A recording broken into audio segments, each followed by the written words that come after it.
Do you not see that Allah has subjected to you whatever is on the earth, and the ships which run through the sea by His command? And He restrains the sky from falling upon the earth, unless by His permission. Wait, what?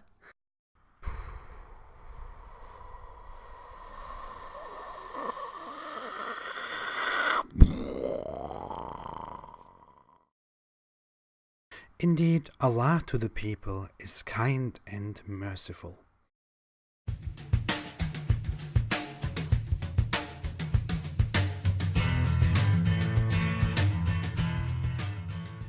Hi everyone and welcome to another YouTube video.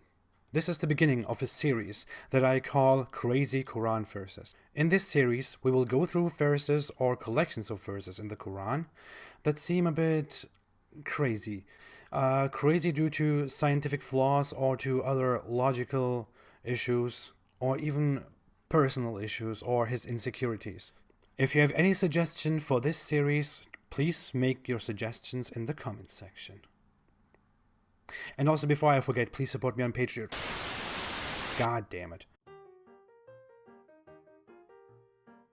Well, if we look at that first, we see two very weird points in that. But I want to deal just with one of those points, and that point is obviously that Allah holds the sky so it doesn't fall down on earth.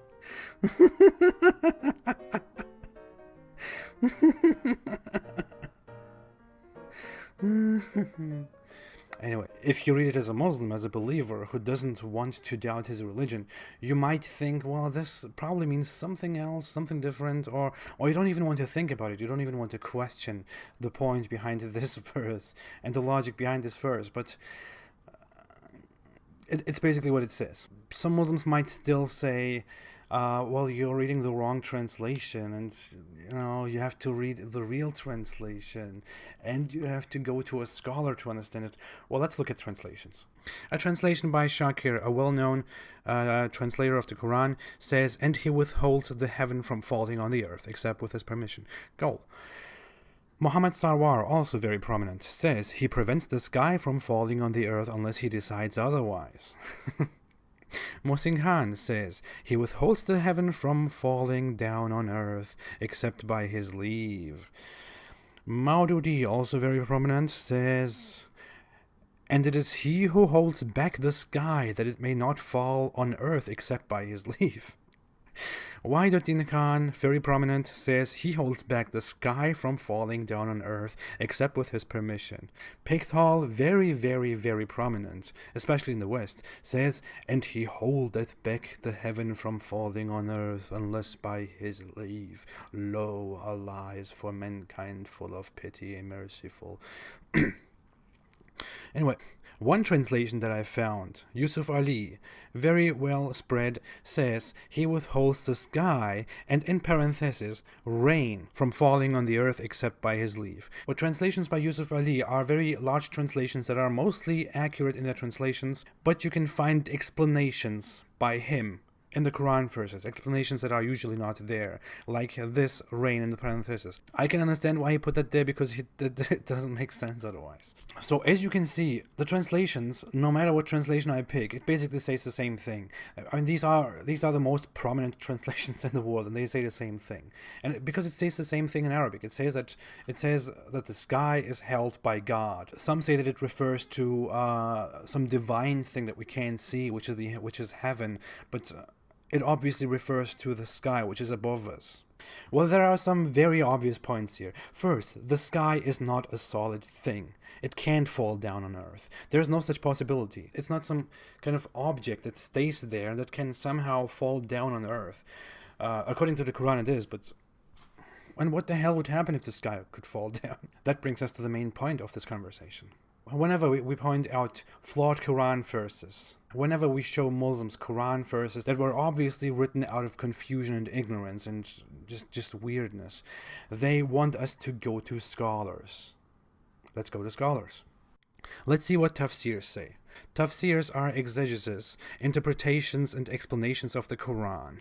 They are only important to provide further explanations to verses in the Quran and to understand the context in which each Quran verse was revealed, because there are lots of hadiths, narrations referring to events around the time of Muhammad, that can further explain what the verse means.